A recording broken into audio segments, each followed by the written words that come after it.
हाँ, रिपोर्ट्स आ गए। क्या बोला डॉक्टर ने? बस वही ऑक्सीजन और विटामिन डी की कमी। तो मेडिसिन ले ली? हाँ, बस वही लेने जा रहा हूँ। अच्छा सुन, एक लोकेशन भेज रहा हूँ, वहाँ से ले ले। हाँ ठीक है। भूलना मत। ठीक है।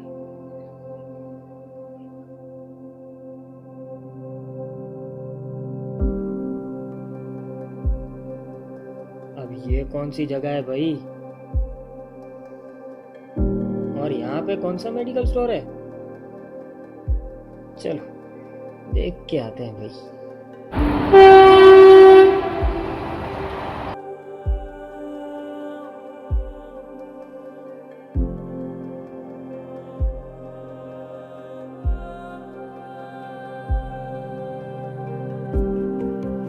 विटामिन डी और ऑक्सीजन की कमी। विटामिन डी और ऑक्सीजन की कमी। और वहां पर पहुंचते ही आई रियलाइज की ये है वो मेडिकल स्टोर जहां पे मुझे विटामिन डी और ऑक्सीजन मिलने वाला था, और वो भी बिल्कुल फ्री।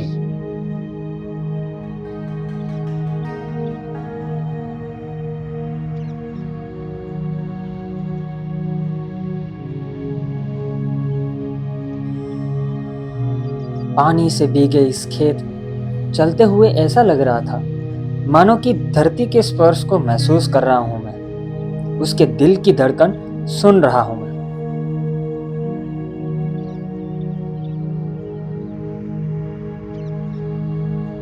उस ओस से भरी घास पर चलते वक्त ऐसा लग रहा था मानो वो ओस की बूंदें मुझे हील कर रही हो।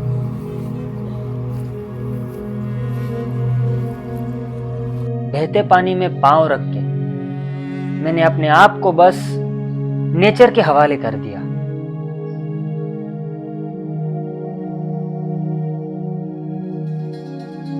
ये सुबह की पहली किरण मानो धरती पर कोई नया जादू बिखेर रही हो। हर किरण जैसे प्रकृति का आशीर्वाद मेरे शरीर को ऊर्जा से भर रहा हो, मेरी हर सांस में जीवन घोल रहा हो।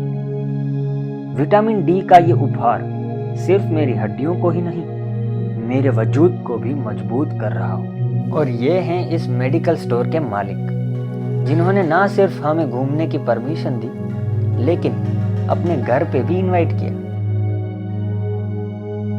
तो फिर हमने भी उनके काम में हाथ बटाने की कोशिश की,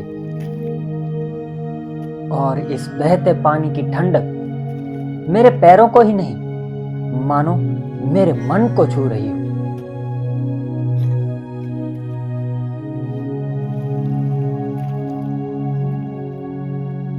उनके घर पहुंचते ही ये बात मुझे रियलाइज हुई कि शहरों में लकड़ी की कुर्सियों पर बैठकर सोने की दुनिया के सपने देखने वाले शायद ये नहीं जानते कि असली सुकून तो यहाँ है, इस बहते हुए पानी में, इस मिट्टी की सौंधी महक में, इस सुबह की पहली किरणों में, इस खुली हवाओं में। हमने मशीनों को अपनाया, कंक्रीट के जंगल खड़े कर दिए, मगर भूल गए कि असली सुख तो इस मिट्टी में ही छुपा है। मैं आप सबको सिर्फ यही कहना चाहूंगा कि माँ की गोद से भागने वाला बच्चा भी एक दिन लौटकर जरूर आता है। शायद अब हमें भी लौटना होगा।